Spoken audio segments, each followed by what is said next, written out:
Assalamualaikum warahmatullahi wabarakatuh, Bapak Ibu semua. Selamat datang di channel Fonda Alpha Farm.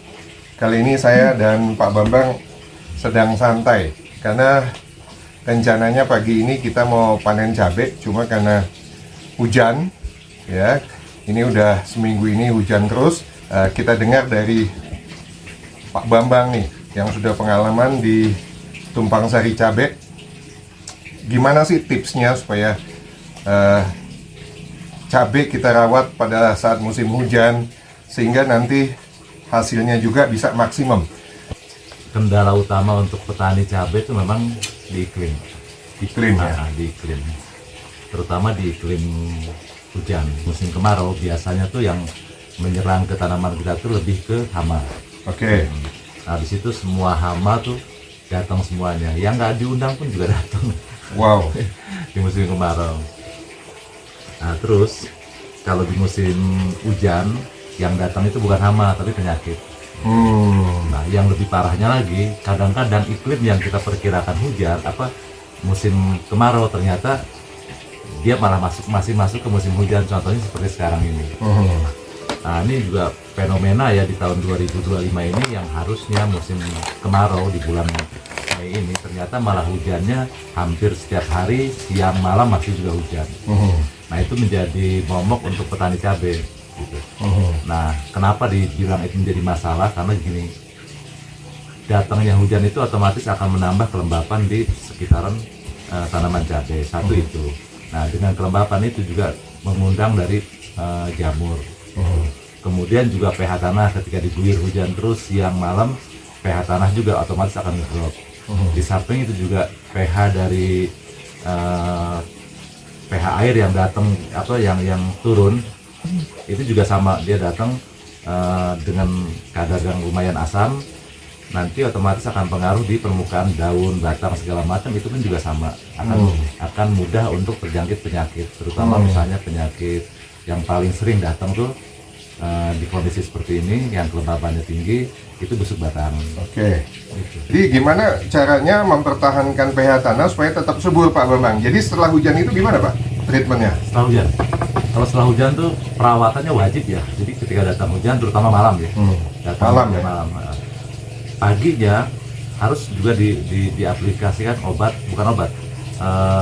penetral ya, kalsium itu wajib. Jadi untuk petani cabai itu wajib ketika turun hujan malam, paginya harus dispray dengan kalsium. Oke. Nah, di samping itu, di samping penyepraian juga kocor. Kocor boleh dibilang bisa diaplikasikan atau dilakukan pada saat musim sekarang ini 2 minggu sekali boleh lah. 2 minggu sekali dengan cara dikocor. Selama musim hujan ini? Selama musim hujan ini dengan cara pengocoran kalha juga, kalsium, terutama kalsium ya, dia macam-macam lah, merek dagang bisa macam-macam. Yang penting dia punya kalsium tinggi gitu. Diaplikasikan, dikasih fungisida juga. Fungisidanya kalau di sini kita pakai fungisida oplosan, jadi ada 3 macam jenis fungisida kita campur jadi satu. Nah, kita kocorkan 2 minggu sekali untuk preventif menjaga si penyakit itu tidak berkembang. Oke. Jadi setiap hujan besok paginya kita semprot ya, Pak ya? Ya, yang parah tuh bukan hanya hujan aja, yang parah tuh juga kabut. Nah, kabut itu juga luar biasa tuh. Karena di kabut itu dia partikelnya sangat halus sekali ya. Dia membawa spora jamur, dia membawa bakteri gitu. Nah, yang parah ketika tanaman kita sudah terserang jamur, si kabut tadi yang dia bawa bakteri. Nah, bakteri inilah yang akhirnya menginfeksi ke yang tanaman yang sudah kena jamur, misalnya kena bercak daun. Datanglah nih si bakteri ini dibawa oleh kabut. Nah, akhirnya jadilah bercak bakteri. Udah komplikasi di situ. Nah, dan perkembangannya sangat cepat. Dia nggak nunggu waktu 1 minggu, 2-3 hari pun sudah langsung berdampak. Wow. Jadi betul-betul tanaman cabai ini boleh dibilang, Pak, dengan segala macam penyakit ya, Pak ya, dari mulai disebabkan oleh hujan, di sisi lain hujan mereka alhamdulillah, tapi untuk tanaman cabai itu bisa juga menyebabkan kelembapan dan busuk batang, dan juga kabut tadi yang bisa langsung menularkan ke tanaman yang lain ya, Pak. Dalam 2 hari pun udah dalam 2 hari pun juga nggak usah ditunggu 2 hari lah. 24 jam pun dia udah berdampak ya, sangat Wow. cepat. Wow. Sangat cepat. Dan nanti kalau kita biarkan atau tidak pahamnya si petani, ujung-ujung nanti si daun rontok semua. Tinggal batangnya sama buah. Oke. Nah kalau udah begitu tinggal nunggu kuning, akhirnya si buahnya nggak kepanen. Jadi resiko tanaman cabai ini Pak, kalau udah kena begitu 2 hari daun rontok, tinggal buah, selanjutnya kuning, mati ya Pak ya? Mati nggak? Mati Hanya nggak? hasil panennya nggak satu nggak maksimal. Terus keduanya, kalaupun kita merahkan nanti warna merahnya akan berubah karena dia nggak ada lagi fotosintesis, si daun itu habis. Dan biasanya dia si tanaman itu, si buah itu dia agak-agak kuning, kuning pucat gitu. Merahnya pun nggak sempurna. Gitu. Tapi yang serangan terparahnya biasanya diikuti langsung dengan busuk pucuk. Biasanya. Busuk pucuk. Nah, busuk pucuk dia akan terus merambat dari atas, merambat sampai akhirnya rusak semua tanaman. Busuk pucuk juga bisa menularkan ke pohon yang lainnya Pak? Tanaman cabai lain? Sangat bisa. Vektor penularannya bisa dari yang panen, si pemetik buahnya, ataupun juga bisa penularannya vektornya dari si kabut tadi. Wow. Jadi Bapak Ibu, kita baru dengar ya, saya memang awam di pertanian ya. Jadi penularan busuk pucuk itu bisa disebabkan oleh cuaca, tadi kabut, bisa juga oleh pemetiknya gitu ya. Ya. Jadi sentuhan tangan pemetiknya itu pindah ke pohon lain, itu juga sebagai Bisa. media penular ya. Oke. Dari hama juga bisa. Dari hama. Jadi busuk batang biasanya datang menjelang panen ya, Pak? Menjelang panen, busuk batang, layu bakteri, Layu. kemudian fusarium, busuk batang tuh istilahnya apa? Pitium lah disebutnya. Jadi sebetulnya Pak, petani cabai ini kalau kita lihat dengan segala resiko ya Pak Bambang ya. Jadi ada suatu saat harga cabai itu melonjak.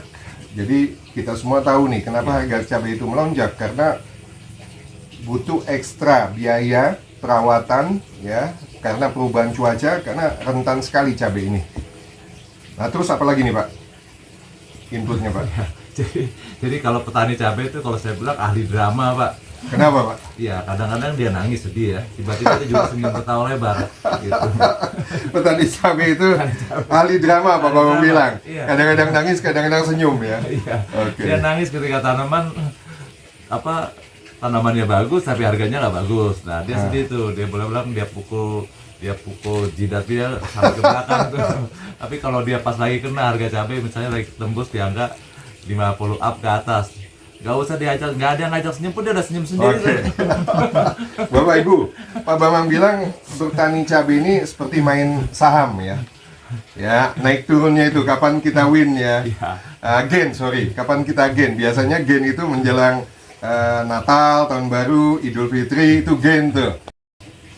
Setelah ini kita lihat nih tanaman yang kita mau panen ya. Jadi ini setelah masa tanam berapa Pak Bambang yang kita mau panen pertama nih? Ini umur 90 hari belum sampai kurang 5 hari. Belum sampai. Ya, 85 hari. Jadi 3 bulan bisa panen ya Pak ya, umumnya ya cabai ya. Umumnya di 80 hari sudah bisa 80 panen. hari. Tergantung MDPL ya.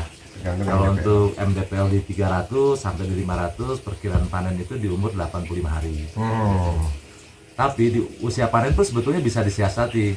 Bisa, misalnya ya, itu tinggal pintar-pintarnya si petani aja lah. Si pelakunya misalnya kita nanam di bulan Juli. Kita kepingin panennya di bulan nanam Juli, Agustus, September, Oktober, di November, Desember kita kepingin. Nah, siasatnya bisa dengan cara ketika kita tanam dengan sistem perawatan potong pucuk. Selain itu kuncinya juga yang paling penting ya untuk tanaman cabai sendiri, kita jangan ngejar untuk wah kita akan kejar di harga sekian, kita akan dapat sekian, jangan dulu, tapi lebih ke pemahaman masalah teknik budidayanya dulu. Jadi saran saya sih kuasai dulu manajemen bedengannya. Ya itu juga manajemen bedengan itu paling dasar ya. Artinya itu pondasi pertama untuk si tanaman. Ketika pondasinya bagus, otomatis tanaman pun kedepannya juga akan sehat. Gitu. Nah kemudian setelah bedengan yang ya di bedengan itu macam-macam ya, dari mulai perlakuan pupuk dasar, kemudian pemberian pupuk kimianya, kemudian uji tanahnya, paling tidak standar pH-nya harus di berapa, gitu. Nah Setelah itu dapat semuanya masuk ke dalam persyaratan untuk tanaman cabai, barulah masuk ke manajemen bibit. Gitu. Jadi jangan bedengan belum jadi, bibit sudah disiapkan. Sebaiknya bedengan dulu sudah jadi, sudah tertutup, barulah kita bikin bibit. Tujuannya supaya ada rehat lah, beda waktu terus bedengan supaya mikroorganisme yang ada di dalam bedengan itu yang kita berikan melalui pemupukan, baik pupuk dasar maupun penambahan-penambahan seperti trichoderma dan macam-macamnya lah. Kayak gitu, nah itu bisa mengurai si tanah yang di dalam bedengan itu, gitu. Sehingga si tanah itu sehat dan siap untuk ditanami. Nah, barulah tuh kita masuk ke manajemen bibit. Gitu. Nah di bibit sendiri pun pastikan bibit yang kita tanam ini bibit yang satu yang berkualitas, paling tidak dia tahan atau toleran dengan virus. Terus keduanya jangan juga salah bibit, kita harus cari bibit yang sesuai dengan MDPL yang kita mau tanam. Oh ada ya Pak? Bibit? Ada. Oke. Jangan kita tanam MDPL tinggi, kita tanam untuk bibit yang MDPL-nya rendah. Oke. Ujung-ujungnya nanti akan bermasalah, ketahanan tanamannya juga akan bermasalah, hasil panennya pun akan bermasalah. Oke. Nah setelah kita mendapatkan bibit yang tepat sesuai dengan MDPL yang kita akan tanam, nah kemudian perlakuan daripada si media bibitnya, karena media bibit ini juga utama, karena media bibit ini yang akan kita bawa ke si bedengan, ditanam di bedengan. Nah pastikan si media bibit ini steril dari penyakit, steril dari terutama penyakit ya, semacam penyakit fusarium, kemudian steril dari penyakit bakteri, layu bakteri. Nah kalau di sini Ponda Pupam kita terapkan dengan sistem sterilisasinya, jadi media itu disterilisasikan dulu, bisa dengan menggunakan desamid atau juga kita bisa dengan cara tanah yang bakal dijadikan media ini itu dilakukan semacam pembakaran di atasnya. Nah, kayak gitu. Nah, otomatis dia steril, dia udah aman dari hama. Barulah itu dijadikan untuk media. Masukkan bibitnya, nah yakin tanah dan media udah steril. Ketika bibit siap tanam, pindah tanam, si media ini tidak membawa penyakit. Jadi aman untuk tanaman kita. Nah setelah itu masuk ke fase perawatan. Nah di fase perawatan ini ada banyak cara, ada banyak trik. Tergantung dari musim apa yang kita hadapi. Kalau kita menghadapi di musim hujan, sebaiknya tunas air dibuang. Tapi kalau untuk menghadapi musim kemarau nggak jadi masalah, tunas air kita pelihara. Tujuannya untuk menjaga supaya kelembapan nggak terlalu tinggi ketika di musim hujan. Dengan sistem di rempel habis. Nah selanjutnya pemahaman dari masalah hama.